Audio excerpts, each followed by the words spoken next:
Hello friends, this is your own channel The Grammar Game. Please subscribe it and don't forget to press the bell icon so that you get notifications. Thank you.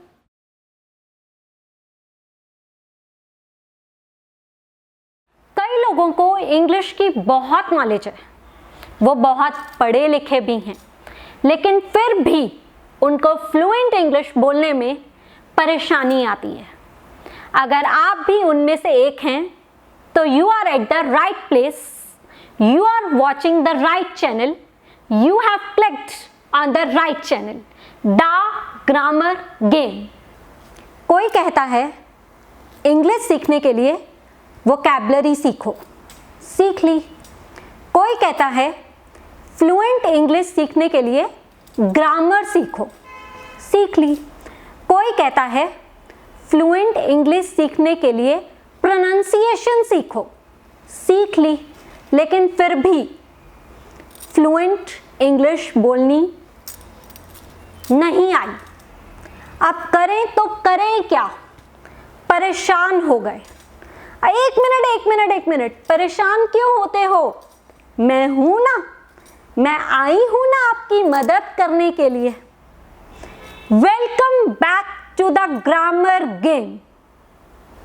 The grammar game आपके लिए कुछ tips लेके आया है। How to speak fluent English. क्या क्या बहुत सुन चुके ऐसी वीडियोस, बहुत देख चुके ऐसी वीडियोस। ठहरो, मुझे पता है आप यही कहोगे कि मैं भी बाकी सबकी तरह वही घिसे पिटे पुराने टिप्स लेकर आई हूँ आपके लिए, आपको सिखाने के लिए, आपको बताने के लिए कि फ्लुएंट इंग्लिश कैसे सीखी जाए। लेकिन ऐसा बिल्कुल भी नहीं है। मेरे जो टिप्स हैं वो ट्राइड एंड टेस्टेड है, मैजिकल हैं। अगर आप मेरे टिप्स को फॉलो करें तो मेरा दावा है, मैं यकीन के साथ कह सकती हूं कि आप फ्लुएंट इंग्लिश कैसे बोलेंगे, कैसे फ्लुएंट इंग्लिश बोलते हुए अपने आप को फील करेंगे, आपको खुद को पता नहीं चलेगा और आप एकदम से फ्लुएंट इंग्लिश बोलना शुरू कर देंगे। बस देरी है तो बस इतनी कि मैं जो टिप्स इस वीडियो में आपको बताने जा रही हूँ उनको कंसंट्रेशन से, ध्यान से सुनो, समझो और उनको फॉलो करो। जैसे कि हम सब जानते हैं, सीखने की कोई उम्र नहीं होती। तो आप चाहे टीनेजर हैं, चाहे यंगस्टर हैं, चाहे मिडिल एज्ड हैं या फिर रिटायर्ड हैं, जो टिप्स मैं आपके लिए लेकर आई हूँ वेरी यूजफुल हैं किसी भी एज के लिए। आप देखेंगे कि घर पे बैठी एक हाउसवाइफ और बिजनेस में काम करता हुआ एक मैन, दोनों के लिए ये टिप्स कैसे यूजफुल हैं, इस वीडियो में मैं ये चीज एक्सप्लेन करूंगी।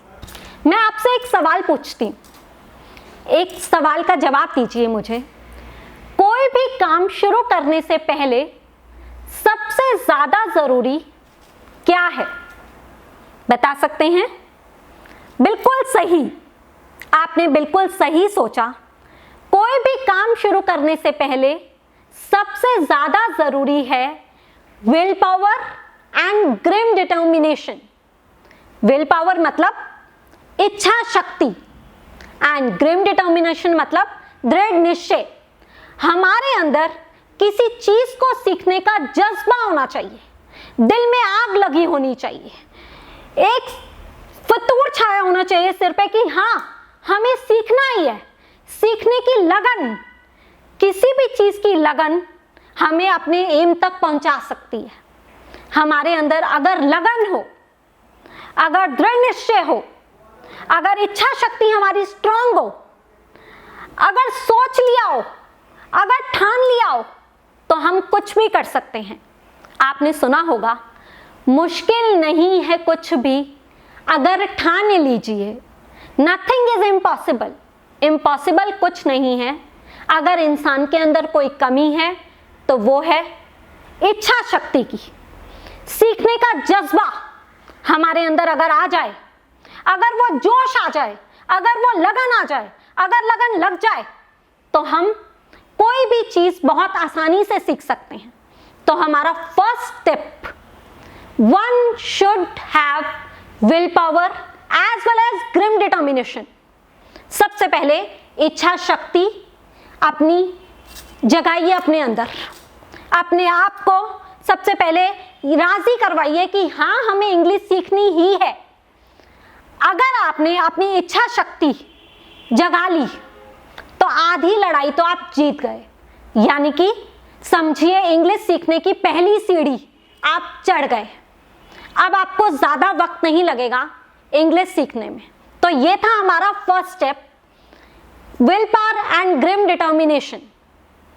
अब मैं आपको बताती हूँ सेकंड स्टेप। क्या सेकंड स्टेप है जिससे आप इंग्लिश की तरफ, फ्लुएंट इंग्लिश सीखने की तरफ बढ़ सकते हैं? Second important tip for speaking fluent English is time, वक्त। हम जब भी कोई नई चीज सीखना शुरू करते हैं, हमें उसे टाइम देना होता है।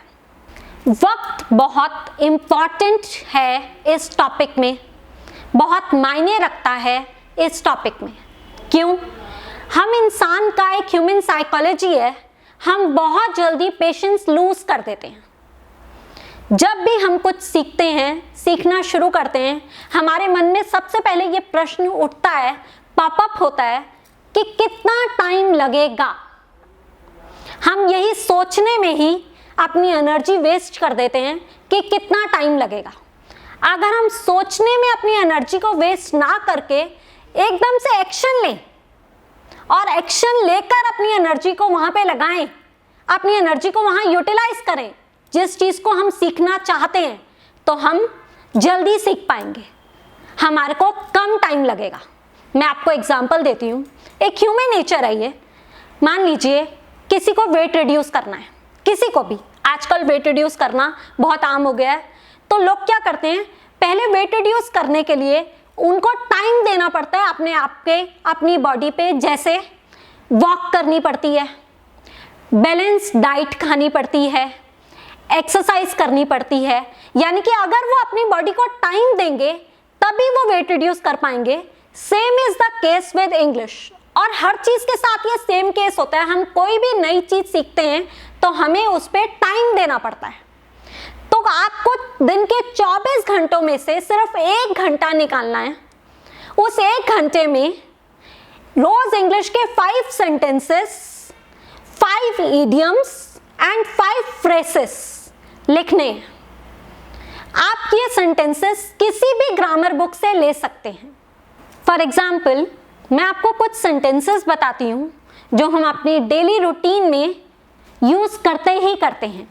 जैसे सुई में धागा डाल दो, दिन में 1 बार यह सेंटेंस जरूर बोला जाता है। Thread the needle. एक और एग्जांपल देती हूं, आपकी घड़ी में टाइम कितना हुआ है? What is the time by your watch. ये हम डेली कन्वर्सेशन में यूज करते हैं। संतरा छील दो, आम छील दो, सेब छील दो। पील of the orange, OFF of आएगा यहाँ पर। पील of the mango, peel of the Apple. ये हम रोज बोलते ही बोलते हैं। Do not back out from your promise. अपने वादे से मुकरो मत। डेली कन्वर्सेशन का सेंटेंस है, हम डेली बोलते हैं। Unpack the luggage. हम कहीं से घूम कर आए, लगेज हमारा पैक है, लगेज को खोल दो। खोलने की इंग्लिश है अनपैक। सामान को खोल दो, अनपैक। इस टाइप के सेंटेंसेस आपको किसी भी ग्रामर बुक से या फिर YouTube की वीडियो से मिल जाएंगे। आप इन सेंटेंसेस को अपने रजिस्टर में लिखो और प्रैक्टिस करो बोलने की। चलते फिरते, नहाते हुए, खाना बनाते हुए, ऑफिस में काम करते हुए, सोते हुए, जागते हुए अपने मन में सोचो इन सेंटेंसेस के बारे में कि आज मैंने कौन से सेंटेंसेस पढ़े। तभी आपको ये सेंटेंसेस याद रहेंगे। अगर आप सिर्फ लिखकर रजिस्टर बंद कर देंगे तो उसका कोई फायदा नहीं है। इन सेंटेंसेस को अपना काम करते हुए रिवाइज करो, मन में सोचो, याद करो कि मैंने क्या सेंटेंसेस आज पढ़े थे, और उनको अपनी फैमिली मेंबर्स के साथ या फिर अपने फ्रेंड्स के साथ या फिर अपने बच्चों के साथ यूज करो। जितना ज़्यादा आप इन सेंटेंसेस को यूज करोगे उतनी ज़्यादा आपकी फ्लुएंसी में एक निखार आएगा, फर्क पड़ेगा। इन शॉर्ट सेंटेंसेस के अलावा अब मैं आपको कुछ इडियम्स बताती हूँ जो आप डेली कन्वर्सेशन में यूज कर सकते हैं और दूसरे को इम्प्रेस कर सकते हैं ऐसे इडियम्स को यूज करके, और अपनी इंग्लिश को फ्लुएंट बना सकते हैं एज इजी एज दैट। जैसे to be in a fix. To be in a fix होता है दुविधा में होना, मुश्किल में होना। आप इसके लिए सेंटेंस ऐसे यूज कर सकते हो, मैं बहुत मुश्किल में हूँ, मुझे समझ नहीं आ रहा क्या करूँ। I am in a fix, I really don't know what to do. Daily conversation में हम इसे यूज कर सकते हैं। एक और एग्जांपल देती हूँ आपको जिसको आप डेली कन्वर्सेशन में यूज कर सकते हैं। To make a mountain of a molehill. राई का पहाड़ बना देना, छोटी सी बात को बहुत बड़ा चढ़ाकर बताना। बच्चे क्या करते हैं, लड़ते हैं और उसके बाद एक दूसरे पे इल्जाम लगाते हैं, मम्मी इसने मुझे ये बोला, मम्मी इसने मुझे वो बोला, बात कुछ नहीं होती। तो इसको क्या बोलेंगे, मम्मा बच्चे को बोलेगी, why are you making a mountain of a molehill. एक छोटी सी बात है उसका आपने इतना बड़ा चढ़ाकर बता रहे हो, पहाड़ क्यों बना दिया। You can use the sentence like this, why are you making a mountain of a molehill. ऐसे आप इसको डेली कन्वर्सेशन में यूज कर सकते हैं। एक और एग्जांपल देती हूँ, it is not everybody's cup of T. ये एक फ्रेज है, इडियम है, इसकी हिंदी होती है, ये सबके बस की बात नहीं है। मेरे बेटे ने मुझसे कहा, मम्मा मैं WWF जैसी लड़ाई लड़ सकता हूँ, मैंने सीख ली है कैसे लड़ते हैं वो लोग, कैसे करते हैं। मैंने उसको बोला, बेटा it is not everybody's cup of T, ये सबके बस की बात नहीं है। ऐसे आप इस फ्रेज को यूज कर सकते हैं। एक और एग्जांपल देती हूँ मैं आपको, ऑल इन ऑल, करता धरता। My father in law is all in our family. जो पूरी फैमिली का मुखिया होता है उसको हम बोलते हैं ऑल इन ऑल। तो मेरे फादर इन लॉ पूरा घर संभालते हैं, पूरा घर देखते हैं, तो वो ऑल इन ऑल हैं। ये हम डेली कन्वर्सेशन में यूज करते हैं या कर सकते हैं। एक और एग्जांपल देती हूँ, अप्स एंड डाउन्स। हम सब वाकिफ हैं, अप्स एंड डाउन्स मीन्स उतार चढ़ाव। One has to face ups and downs in life. हर किसी को जिंदगी में उतार चढ़ाव फेस करने पड़ते हैं, हर कोई फेस करता है। इस तरह के छोटे छोटे फ्रेसेस, छोटे छोटे इडियम्स आप किसी भी ग्रामर बुक से या फिर यूट्यूब की वीडियो से लेकर नोट कर सकते हैं और उनकी प्रैक्टिस कर सकते हैं। Practice makes a man perfect, ये आपको पता है। जितनी ज़्यादा आप इन इडियम्स की, इन फ्रेसेस की, इन सेंटेंसेस की प्रैक्टिस करेंगे उतनी ज़्यादा इंग्लिश आपके मुंह पे चढ़ती जाएगी, उतने अच्छे तरीके से आप इंग्लिश बोलेंगे और एक दिन अपने अंदर एक मैजिकल रूप से फ़र्क महसूस करेंगे। अब मैं आपको थर्ड टिप बताती हूँ फ्लुएंट इंग्लिश सीखने का, और थर्ड टिप है मिरर। सुनकर बहुत अटपटा लग रहा होगा लेकिन बिल्कुल सच्ची बात है और ट्राइड और टेस्टेड बात है। मिरर से अच्छा दोस्त हमारा और कोई नहीं है। क्यों? क्योंकि ये हम पर हंसता नहीं है। हमारी हेजिटेशन रिमूव करने के लिए, हमारा कॉन्फिडेंस गेन करने के लिए हमें मिरर के आगे इन सेंटेंसेस की प्रैक्टिस करनी चाहिए। जो सेंटेंसेस मैंने आपको बताए, जो इडियम्स मैंने आपको बताए, जो तरीका मैंने आपको बताया कि आप रोज़ ऐसे 5 सेंटेंसेस, 5 इडियम्स, 5 फ्रेसेस नोटबुक पे लिखो और उनको बोलो। कहाँ बोलो? मिरर के सामने। मिरर के सामने अगर आप गलती भी करेंगे तो कोई फ़र्क नहीं पड़ेगा। क्यों? क्योंकि मिरर आप पर हंसेगा नहीं। आप अपनी गलती को रेक्टिफाई कर सकते हैं, आप अपनी गलती को सुधार सकते हैं और सेंटेंस की प्रैक्टिस कर करके आप एकदम से इंग्लिश के वक्ता, फ्लुएंट इंग्लिश के वक्ता बनकर लोगों के सामने आ सकते हैं। ये एक बहुत ट्राइड एंड टेस्टेड तरीका है मिरर के आगे प्रैक्टिस करने का। जब भी आप इंग्लिश किसी के साथ बोलें, हमेशा आई कांटेक्ट के साथ बोलें। मिरर में जब हम प्रैक्टिस करते हैं तो हमारा आई कांटेक्ट होता ही होता है, जिससे हमारा कॉन्फिडेंस और बढ़ता है, हमारा कॉन्फिडेंस का लेवल और बढ़ता है और हम अपनी बॉडी लैंग्वेज भी देख सकते हैं मिरर में कि हम कैसे अपनी बॉडी लैंग्वेज को यूज़ कर रहे हैं। बॉडी लैंग्वेज होता है हाथ हिलाना, आंखें हिलाना, इसको हम बोलते हैं बॉडी लैंग्वेज। तो मिरर सबसे इम्पॉर्टेंट टिप है फ्लुएंट इंग्लिश की प्रैक्टिस करने के लिए या सीखने के लिए। So always practice in front of the mirror if you want to be a successful speaker. ये था हमारा थर्ड टिप। अब मैं आपको अगला टिप बताती हूँ फ्लुएंट इंग्लिश कैसे बोलें। तो ये टिप है लिसनिंग एंड वॉचिंग, सुनना और देखना। ऐसी इंग्लिश की मूवीज़ देखिए जिनमें सबटाइटल्स नीचे लिख के आते हैं। इससे क्या होगा, आपकी इंग्लिश को बहुत फ़र्क पड़ेगा इम्प्रूव होने में। कैसे? आप मूवी को देख रहे हैं, मूवी को सुन रहे हैं और सबटाइटल्स को देख रहे हैं। आप देख रहे हैं कौन से वर्ड पे क्या इंप्रेशन, क्या एक्सप्रेशन यूज़ हो रहा है।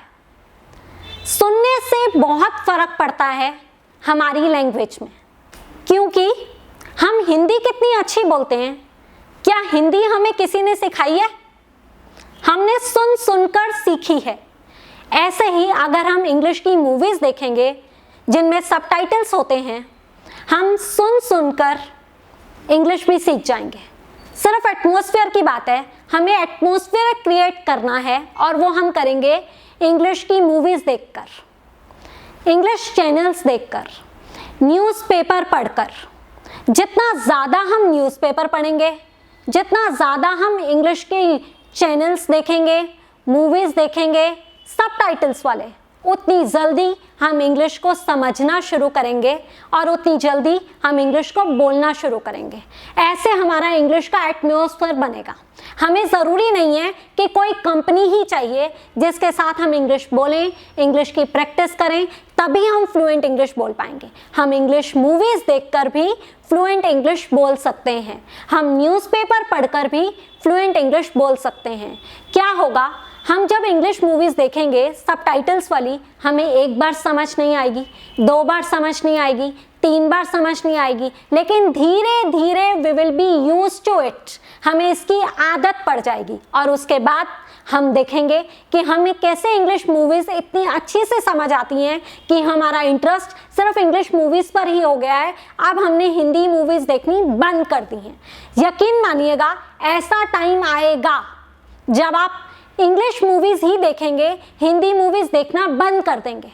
लेकिन उसके लिए आपको स्टार्ट करना पड़ेगा इंग्लिश मूवीज़ देखना, इंग्लिश न्यूज़पेपर पढ़ना और बार बार पढ़ना। एक बार समझ नहीं आएगा, 2 बार समझ नहीं आएगा, you have to read it again and again. इतने में आप बहुत जल्दी गेन कर जाएंगे फ्लुएंट इंग्लिश वोकैबुलरी और आप बोलना बहुत अच्छे से सीख जाएंगे। ये था हमारा 4th tried and tested tip. Idioms और फ्रेसेस के साथ साथ आप use of get and use of let के सेंटेंसेस ज़रूर ग्रामर बुक या यूट्यूब से नोट करके अपने रजिस्टर में नोट करें। क्यों? क्योंकि यूज ऑफ गेट और यूज ऑफ लेट बहुत इंपॉर्टेंट रोल प्ले करता है स्पोकन इंग्लिश में, फ्लुएंट इंग्लिश में। फॉर एग्जाम्पल, मैं आपको एग्जाम्पल देती हूँ। आपको कहना है मुझे अपने बाल कटवाने हैं, यहाँ पे आप गेट यूज करेंगे। कैसे? I want to get my hair cut. आपको किसी को कहना है मुझे अपनी गाड़ी में पेट्रोल भरवाना है, I want to get my car filled with petrol. आपको आपके बेबी को स्कूल में मैम को कहना है मुझे अपनी कॉपी चेक करवानी है। I want to get my copy checked. Daily conversation के ये सेंटेंसेस हैं जो कि कहे जाते हैं use of get. Use of let में आपको बताती हूं। लेट मी गो, मुझे जाने दो। लेट हिम कम, उसको आने दो। Let's go for a walk, चलो वॉक पे चलते हैं। Let's go for a picnic, चलो पिकनिक पे चलते हैं। ऐसे यूज ऑफ गेट और यूज ऑफ लेट के कुछ सेंटेंसेस आप ग्रामर बुक या यूट्यूब से लेकर अपने रजिस्टर में नोट कीजिए और 15 दिन बाद 20 दिन बाद आप देखेंगे कि आपके पास कितने सारे सेंटेंसेस इकट्ठे हो गए हैं जिनकी आप रोज प्रैक्टिस कर रहे हैं। और यही सेंटेंसेस आपको डेली कन्वर्सेशन में काम आएंगे, आपकी इंग्लिश फ्लुएंसी में काम आएंगे और आप अपने आप देखेंगे कि आप इंग्लिश के फ्लुएंट इंग्लिश के वक्ता स्पीकर बनकर लोगों के सामने आ चुके हैं। आप बहुत बढ़िया इंग्लिश बोल रहे हैं। ऐसे ही बातों बातों में, इन्हीं नॉर्मल सेंटेंसेस में आपको पता भी नहीं चलेगा आप कब इंग्लिश सीख गए हैं और आप इंग्लिश के बहुत बढ़िया स्पीकर बन जाएंगे। अब मैं आपको एक बहुत इंपॉर्टेंट टिप बताने जा रही हूँ which will be very very useful in learning fluent English and the tip is think in English. English में सोचिए। रात को सोते हुए, दिन में काम करते हुए इंग्लिश में सोचिए कि आपको जब किसी से मिलना हो, अपने बच्चे के स्कूल जाना हो, डॉक्टर के पास जाना हो, बैंक में जाना हो, ऑफिस जाना हो, कहीं भी जाना हो, तो आप कैसे बात करेंगे जिससे आप मिलेंगे। इंग्लिश में सोचिए। मैं आपको एग्जांपल देती हूँ। मान लीजिए कल आपके बच्चे के स्कूल में पीटीएम है, यानी कि पेरेंट्स टीचर मीटिंग है। आप रात को सोचिए कि आप सुबह अपने बच्चे की टीचर से इंग्लिश में क्या बात करेंगे। सोचने से आपकी इंग्लिश बहुत इम्प्रूव होती है। मैं आपको बताती हूँ क्या सोचेंगे आप। मैं आपको एग्जाम्पल देती हूँ। आपको अपनी बेटी की टीचर से पूछना है, मेरी बेटी पढ़ाई में कैसी चल रही है। आप कैसे पूछेंगे? How is my daughter getting on with her studies. इस सेंटेंस को रात को सोच कर सोइए ताकि आप सुबह ये सेंटेंस अपनी बेटी की टीचर से बोल सकें। एक और एग्जाम्पल देती हूँ। आपको उसकी टीचर से पूछना है क्या उसकी इंग्लिश की डेफिशिएंसी, इंग्लिश में जो वो इम्प्रूव कर रही थी, कर ली, पूरी हो गई। कैसे पूछेंगे आप? Has she made up her deficiency in English. ऐसे छोटे छोटे सेंटेंसेस यूज करके आप बहुत अच्छी इंग्लिश सीख सकते हैं, फ्लुएंट इंग्लिश सीख सकते हैं। अब मान लीजिए आप बैंक में गए, आपको बैंक में अपनी मनी डिपॉजिट करवानी थी। आप क्यू में खड़े थे, किसी ने क्यू क्रॉस करी और आपसे आगे आकर खड़ा हो गया। आप बहुत पोलाइटली उस इंसान को बोल सकते हैं, please stand in the Q. कृपया लाइन में खड़े हो। Think about it. सोचो, आप कल कहीं आपको जाना है, शॉपिंग पे जाना है, आप शॉपकीपर से, सेल्समैन से क्या बात करेंगे। मान लीजिए आपको सेल्समैन से पूछना है ये शर्ट कितने की है। आप कैसे पूछेंगे? How much does this shirt cost. Very simple है, कुछ भी नहीं, सिर्फ सोच। आपको इंग्लिश में सोचना है। आप सोचेंगे और देखेंगे अपने अंदर इम्प्रूवमेंट और फिर एक दिन मिराकल हो जाएगा। मिराकल यानी कि चमत्कार। आप ऐसे ही सोचकर मिरर के आगे प्रैक्टिस करके अपनी हेजिटेशन रिमूव कर सकते हैं, कॉन्फिडेंस गेन कर सकते हैं और इंग्लिश फ्लुएंट बोल सकते हैं। These are the tips and this is how you will learn how to be fluent in English. इन सब तरीकों से, इन सब टिप्स से आप इंग्लिश में फ्लुएंट स्पीकर बन सकते हैं। इन सब टिप्स से मुझे बहुत फ़ायदा पहुंचा। आप भी एक बार आजमा कर देखिए। अगर आपको ये टिप्स पसंद आए तो please Don't forget to like, share and subscribe to your own channel, The Grammar Game. Thank you. God bless you all.